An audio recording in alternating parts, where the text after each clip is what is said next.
Vamos abrir a palavra lá em Romanos 12.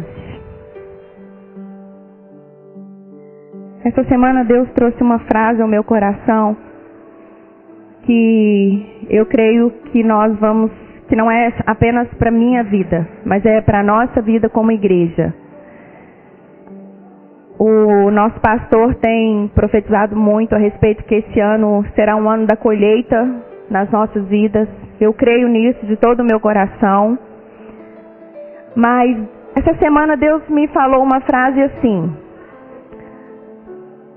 só existe colheita quando tem organização.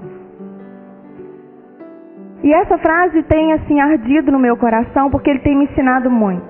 Ou seja, não tem como você colher se você não tem as vasilhas prontas para receber aquilo que Deus vai te dar. Então muitas vezes Deus fala que chegou o tempo da colheita na nossa vida, mas a gente precisa passar por um processo onde as nossas vasilhas, elas têm que estar prontas para essa colheita. Caso contrário, sabe o que vai acontecer? Essa colheita se perde. Você não vai produzir nada com essa colheita. E isso é um processo tão lindo que eu tenho buscado, eu tenho entendido isso para nós como igreja, o quanto a gente precisa de organização aqui dentro e o quanto nós precisamos de ordem divina nas nossas casas. Caso contrário, não tem como a gente colher. Em Romanos 12, ele começa falando um pouquinho a respeito desse processo. Rogo-vos, pois, irmãos, esse som está muito ruim, pelas misericórdias de Deus, que apresenteis o vosso corpo por sacrifício vivo, santo e agradável a Deus, que é o vosso culto racional. E não vos conformeis com este século, mas transformai-vos pela renovação da vossa mente, para que experimenteis qual seja a boa, agradável e perfeita vontade de Deus. Porque pela graça que me foi dada, digo a cada um dentre vós que não pense de si mesmo além do que convém. Antes, pense com moderação, segundo a medida da fé que Deus repartiu a cada um. Porque assim como num só corpo temos muitos membros, mas nem todos os membros têm a mesma função, assim também nós, conquanto muitos, somos um só corpo em Cristo e membros uns dos outros. Aqui em Romanos 12 começa a falar a respeito de relacionamentos. Se você quer saber como se relacionar com as pessoas, estude Romanos 12, 13, 14 e 15. É tudo de bom. Mas o princípio de tudo é o seu relacionamento com o Senhor. Porque se você não tiver um relacionamento com o Senhor, você não vai conseguir relacionar com ninguém de acordo com a vontade de ninguém, de Deus. Os seus relacionamentos serão relacionamentos interesseiros. Você vai se relacionar com quem você acha que pode te dar alguma coisa, ou com quem você acha que mundo é assim, gente. Por isso que Romanos 12 ele chegando. Ó, o negócio é o seguinte: primeira coisa que você tem que fazer, entrega seu corpo mesmo como sacrifício vivo no altar do Senhor. E a primeira coisa que você tem que fazer, deixar Deus transformar sua mente. Quando aceitamos Jesus Cristo como nosso único Senhor e Salvador, a palavra de Deus fala que de criaturas nós passamos a ser filhos de Deus. Não é verdade que todas as pessoas são filhos de Deus. Você não acha isso na palavra. Mas ela fala que quando nós cremos e recebemos Jesus como nosso único e suficiente Salvador, a partir daquele momento nos é dado o poder de ser filhos de Deus. Porém, o nosso espírito ali naquele momento renasce. A gente passa a ter um espírito vivo, onde nós vamos ter comunhão com Deus, porque Deus é espírito. Passamos a ter a mesma essência dele desperta dentro de nós. Porém, existe uma alma. Existe uma alma que ela não converte. Não converte da noite para o dia.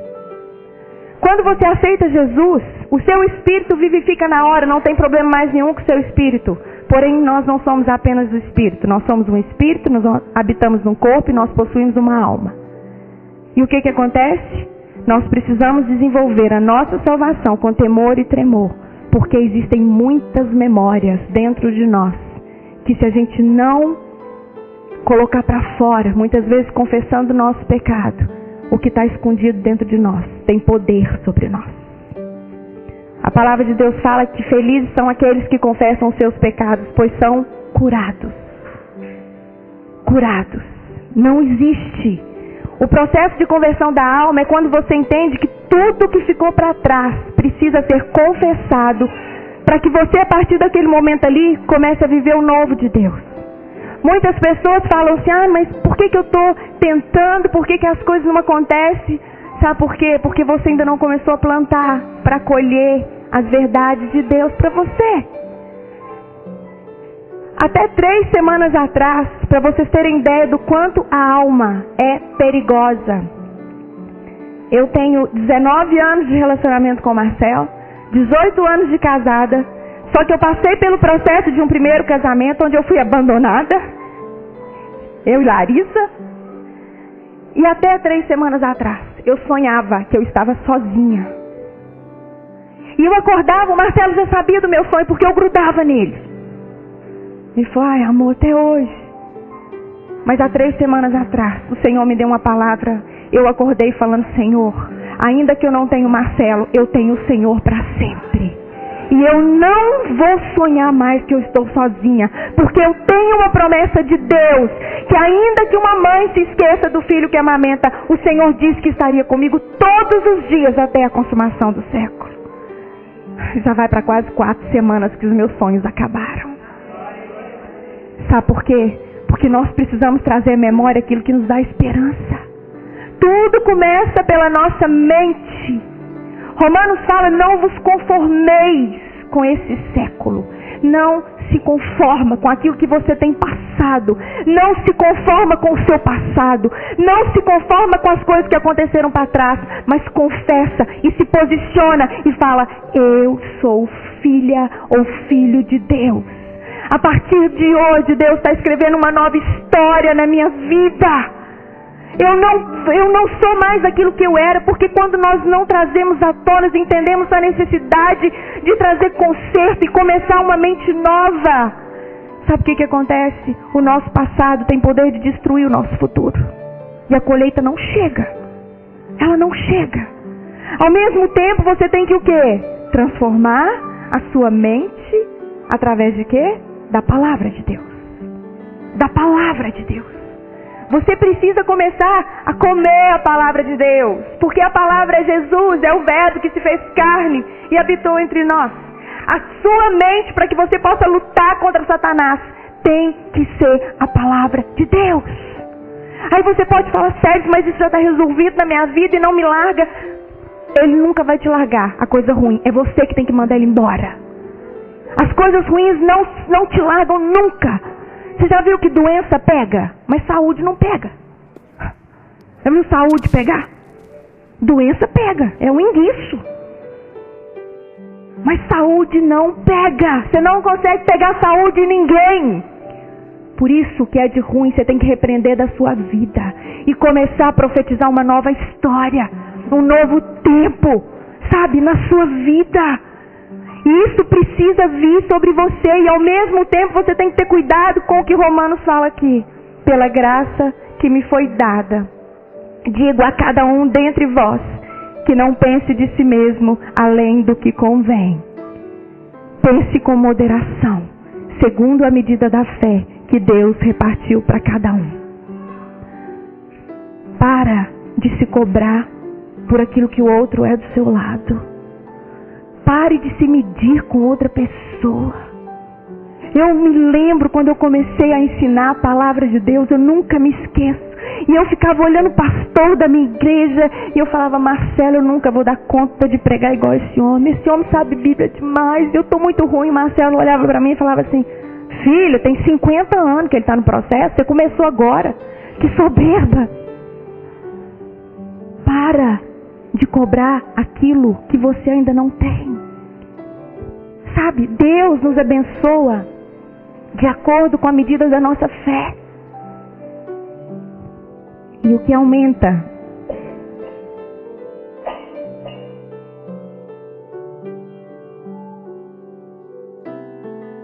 que aumenta a nossa fé é a palavra de Deus. E nesse processo, como eu falei para vocês de colheita, tem algo que Deus assim vai virar chaves aqui nessa manhã. Porque Deus me disse assim: filha, primeira coisa que você tem que entender e ensinar, a nossa mente tem que ser igual à mente de Cristo. Duas coisas que havia na mente de Cristo. Primeiro, ele sabia quem ele era, filho do Deus vivo. A segunda coisa, ele vivia para fazer a vontade de Deus e não a vontade dele mesmo. Porque o que nos define não é o nosso passado, o que nos define não é as circunstâncias que a gente está, mas o que nos define é aquilo que Jesus Cristo fez na cruz por nós. E ali, em 2 Reis 4, quando o Senhor começou a trazer essa palavra ao meu coração, eu entendi perfeitamente o que Romanos 12 dizia. Porque assim como num só corpo temos muitos membros, mas nem todos os membros têm a mesma função, assim também nós, conquanto muitos, somos um só corpo e membros uns dos outros. O Marcelo abriu esse culto falando sobre relacionamentos. Ele não sabe a palavra que eu vou ministrar hoje, mas o Espírito Santo de Deus tem fluído nesse lugar de uma maneira poderosa. E uma das coisas que você precisa para colher na sua vida é ter relacionamentos de acordo com a vontade de Deus. Ninguém anda sozinho. Ninguém anda sozinho. Eu lembro que quando eu e o Marcelo entregamos a nossa vida para o Senhor e começamos a trilhar caminhos totalmente diferentes do que nós trilhávamos, Deus tirou todos os nossos relacionamentos. Não ficou um relacionamento no mundo. Mas não ficou um relacionamento. Passamos um ano. A gente não tinha nada para fazer, porque a gente não tinha relacionamento. Foi quando nós começamos a orar para que Deus nos acrescentasse relacionamentos de acordo com o coração dele, que ia fazer a gente crescer na caminhada cristã e não retroceder. E essa palavra aqui, eu creio que Deus vai nos ensinar muito a respeito disso. Certa mulher, das mulheres dos discípulos dos profetas, 2 Reis 4, versículo 1, chamou a Eliseu, dizendo: meu marido, o teu servo, morreu, e tu sabes que ele temia o Senhor. É chegado o credor para levar os meus 2 filhos para lhes serem escravos. Eliseu lhe perguntou: que te hei de fazer? Dize-me que o que tens em casa? Ela respondeu: tua serva não tem nada em casa, senão uma botija de azeite. Então disse ele: vai, pede emprestados vasilhas a todos os teus vizinhos, vasilhas vazias, não poucas. Então entra e fecha a porta sobre ti e sobre os teus filhos, e deixa o teu azeite em todas aquelas vasilhas. Põe a parte que estiver cheia. Partiu, pois, dele e fechou a porta sobre si e sobre seus filhos. Estes lhe chegavam as vasilhas e elas enchia. Cheias as vasilhas, disse ela a um dos filhos: chega-me aqui mais uma vasilha. Mas ele respondeu: não há mais vasilha nenhuma. E o azeite parou. Então foi ela e fez saber ao homem de Deus. Ele disse: vai, vende o azeite e paga a tua dívida, e tu e teus filhos viverei do resto. Nós achamos que porque nós somos filhos de Deus, porque nós temos às vezes posição elevada, ou porque a gente está fazendo tudo certinho, que a gente não vai ter problema na vida. Isso é totalmente contrário à palavra de Jesus Cristo, que nos disse que no mundo terias aflições, mas tem de bom ânimo, eu venci o mundo. Essa mulher aqui não era qualquer mulher. Era uma mulher que estava numa situação desesperadora. Ela estava devendo a ponto dos filhos serem entregues como escravos para pagar as pessoas que ela deviam. Quem tem filho vai doer mais profundo aí. Que quer levar o filho para ser escravo por causa de dívida. E quem era essa mulher? Ei, o meu marido, teu servo. Ela era mulher dos discípulos dos profetas. Ela não era qualquer mulher. Ela era viúva de um homem de Deus que estudava sobre a palavra, era um povo escolhido de Deus, mas ela ficou viúva. O marido dela morreu. Sabe, a gente está vendo tantos desastres por aí. Mas eu quero falar algo para vocês. Hoje, se eu pedir para levantar a mão aqui, eu tenho plena convicção que nem 10% se lembrou das pessoas que hoje estão sem casa por causa da chuva. Sabe por quê? Porque por maior que seja a tragédia, se não for perto, a gente não lembra. Mas eu quero te falar uma coisa. Deus, Ele não esquece das pessoas que estão passando dificuldades. Ele não esquece. Deus, Ele é fiel. Sabe? Deus, Ele é fiel. Deus, Ele é presente. Ele tem uma promessa de estar conosco todos os dias até a consumação do século. Ele nos disse que não precisava da gente preocupar com o dia de amanhã, porque o dia de amanhã, Ele sabe de todas as coisas. E essa mulher aqui era filha de Abraão, mas ela estava sofrendo. E o marido dela temia o Senhor. Temia o Senhor. Mas quando Eliseu vira para ela e fala assim: o que você tem? Ela vira e fala assim: eu não tenho nada. Igreja, nunca fala que você não tem nada. Sabe por quê? Porque o Senhor deu tudo dele para morrer por você naquela cruz. E se você tem um fôlego de vida e um coração batendo dentro de você, você tem muito, mas muito mais do que você imagina ter. Nós precisamos parar de profetizar. Não tenho isso, não tenho aquilo, não estou passando por isso, não estou passando por aquilo. Nós precisamos parar de focar os olhos na terra e focar os olhos no céu. Sabe? Nós estamos precisando viver Colossenses 3, buscar as coisas que são do alto, buscar as coisas, pensar nas coisas que são do alto. Aí às vezes você fala assim: não, mas é fácil para você falar isso. Não, gente, eu vivi vendo isso. Eu vivi durante anos e anos da minha vida. Lá em casa não tinha carne. Eu detesto abóbora, porque quando o papai estava construindo a nossa casa era arroz, feijão e abóbora, no almoço separado, à noite junto. Tem pavor de abóbora. Só que os meus pais nunca reclamaram de nada, pelo contrário. Mesmo sem ter nada, ele pegou um doido, pôs dentro da nossa casa 26 anos para ser cuidado. Mesmo sem ter nada, ele pegava pessoas, acolhia pessoas para ajudar pessoas. Nós temos muito. Em especial nós que estamos aqui nessa manhã. Nós temos muito. Sabe, nós temos muito. E quando aquela mulher falou para ele que não tinha nada, a gente percebe claramente que o problema que ela estava passando tinha ofuscado tudo aquilo de quem Deus era na vida dela. Ela sabia quem era o marido dela, ela sabia que o marido dela temia o Senhor, mas ela não sabia mais quem ela era. Mas isso não fez dela qualquer uma. Ela continuou sendo uma filha de Abraão. E a gente percebe que essa mulher, ela era uma mulher de Deus, passando por uma dificuldade, e a gente sabe que Deus supre a nossa dificuldade. E o momento mais lindo é quando Eliseu chega perto dela e fala assim: vai, pede vasilha emprestada para todos os seus vizinhos. Muitas vasilhas, não poucas. Vocês acham que essa mulher tinha relacionamento? Você vai bater na casa de algum vizinho que você não conhece e vai pedir uma vasilha para ele? Eu não tenho cara de pau de fazer isso. Como está o seu relacionamento? Onde você tem oportunidade de bater e realmente pedir uma vasilha emprestada? Como que você quer colher, sendo que você não tem vasilha suficiente para aquilo que Deus vai te dar? Ei!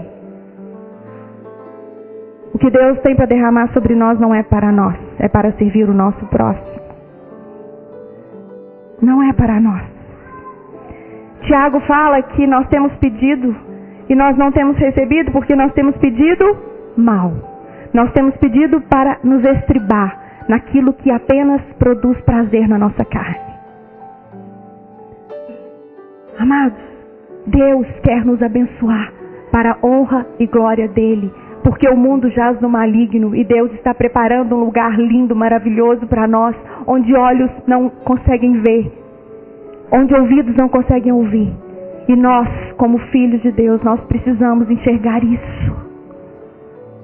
Isso daqui é muito pouco, muito passageiro, muito pequeno. E a única maneira de viver de uma maneira alegre, feliz, para glorificar o nome do Senhor, é quando nós vivermos com os pés na terra e com os olhos no céu.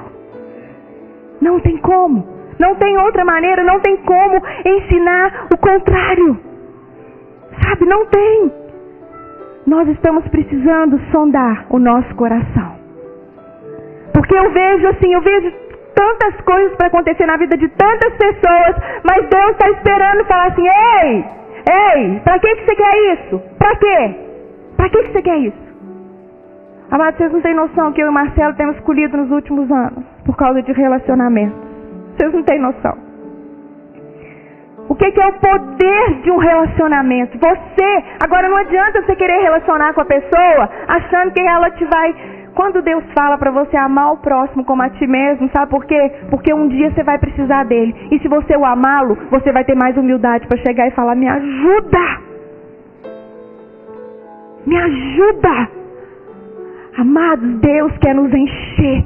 Deus quer nos prosperar, mas sabe para quê? Para que o reino dele cresça aqui nessa terra e para que as pessoas enxerguem em nós luz nesse mundo e sal nessa terra.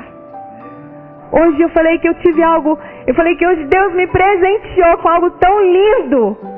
Marlene chegou aqui hoje, a Aline. Eu falei: meu Deus, eu fiquei tão assim. Marlene, eu conheci ela, não conheci ela pessoalmente. Conheci ela quando a mamãe estava com leucemia no hospital. O filho dela também deu leucemia. E a irmã dela me ligou falando que ela estava muito fraca. E realmente não tem como. E eu conversei com ela no telefone tentando. Até que chegou um ponto que eu passei ela para Lília. E Lília começou a conversar com Marlene. E Marlene nunca tinha tido uma experiência com Jesus. E hoje Marlene chegou aqui me contando como que ela conheceu Jesus e que o filho dela está no processo de cura. Amados, relacionamentos. Eu me lembro que quando eu conversava com Marlene, mamãe já tinha morrido, mas doía tanto em mim conversar com ela. Chegou um ponto que doía tanto em mim conversar com ela que eu falei: Lília, me ajuda com Marlene, por favor. Porque eu conversava com você, Marlene, lembrava da mamãe. Mas Deus levantou Lília na vida dessa mulher. Sabe por quê? Porque Deus ama relacionamentos, queridos. Relacionamentos é tudo. E eu creio, para a honra e glória do nome de Jesus, que nós ainda vamos ver o seu filho aqui e curado em nome de Jesus. Ainda arrumou a namorada de Deus pro menino, gente. Sabe como é que chama isso? Relacionamentos. Sérios, mas eu não tenho nada para dar, querido. Relacionamento, você não dá nada que é seu. Quando você tem Jesus e crê nele de todo o seu coração, ainda que vazio, você pode alimentar muitas pessoas. Não é a morte da minha mãe que define o que é o câncer, não. Quem define todas as coisas é o meu Deus. Ele não muda, ele é fiel. Ele pode curar um câncer, sim. Isso para ele é fichinha. E eu nunca vou deixar de crer nisso, nunca vou deixar de ajudar, nunca vou deixar de orar. Sabe por quê? Porque eu sei em quem eu tenho crido. Eu sei em quem eu tenho crido. E essa palavra, que ela possa ficar no coração de você, sabe? Submeta-se ao processo de Deus. Submeta-se ao processo de Deus na sua vida. Renove a sua mente. Se você precisa tirar algo de dentro de você, às vezes orgulho, às vezes soberba, às vezes algum pecado que você chama uma pessoa, confessa o seu pecado e fala: eu não dou conta mais, eu quero mudar minha mente, eu quero mudar o meu coração. E não desista das pessoas. Semana passada eu recebi um WhatsApp de uma menina que eu andei com ela tanto tempo, gente, mas era tão forte. Mas eu encontrava com ela toda semana para estudar a palavra de Deus. Ela vinha do Espiritismo e eu encontrava com ela toda semana para estudar a palavra de Deus. Foi muito tempo. E ela não podia engravidar. Até um ponto que eu estava tão cansada, mas tão cansada, porque ela me sugava demais, que eu parei. Mas sabe o que é mais lindo? Deus não para. A obra dele não depende de mim. Ele escolheu me dar uma brechazinha de experimentar um poder dele. Só isso. Semana passada eu recebo uma mensagem assim: você é uma das primeiras pessoas que eu queria contar, porque você mudou a minha história. Eu estou grávida de gêmeos. Palavra de Deus. Palavra de Deus. Plantar na mente das pessoas, ensinar as pessoas. Quem faz não sou eu, quem faz não é o Marcelo. Palavra de Deus. Porque a palavra é o poder de todo aquele que crê. Deus não faz acepção de pessoas. E que vocês possam se submeter ao processo de Deus, renovando a mente de vocês pela palavra. Começar a abrir a boca de vocês para profetizar vida sobre a vida de vocês. Cura sobre a vida de vocês. Isso não tem nada a ver com o lugar que você vive, nem com a circunstância que você vive. Mas isso tem a ver com quem habita dentro de você. Não profetize por você mesmo, mas profetize por aquele que habita dentro de você. Porque este é poderoso. E ele pode fazer na nossa vida muito mais do que nós podemos pensar ou imaginar. Vamos preparar as vasilhas? Porque a colheita está chegando. Em nome de Jesus.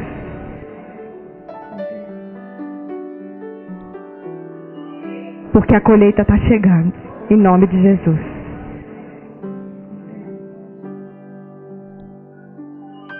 Porque a colheita está chegando. Em nome de Jesus.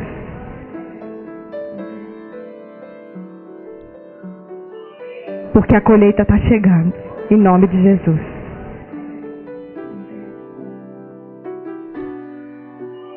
Porque a colheita está chegando. Em nome de Jesus.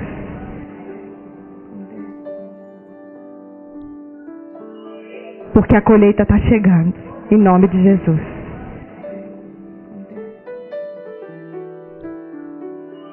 Porque a colheita está chegando. Em nome de Jesus.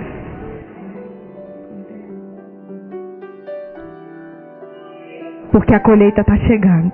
Em nome de Jesus.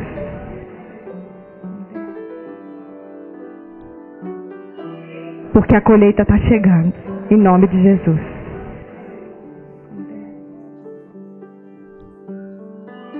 Porque a colheita está chegando. Em nome de Jesus.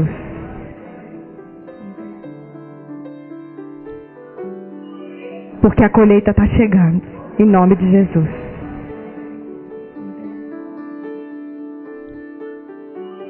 Porque a colheita está chegando. Em nome de Jesus.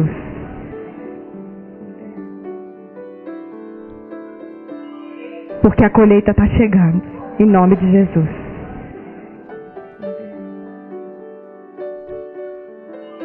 Porque a colheita está chegando. Em nome de Jesus.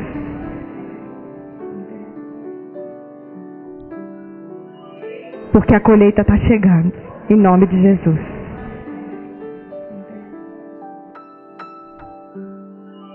Porque a colheita está chegando. Em nome de Jesus.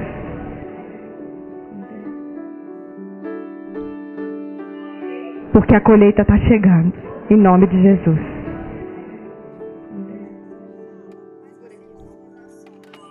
Porque a colheita está chegando. Em nome de Jesus.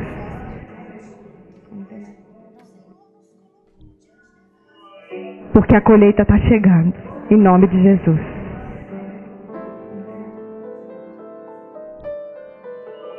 Porque a colheita está chegando. Em nome de Jesus.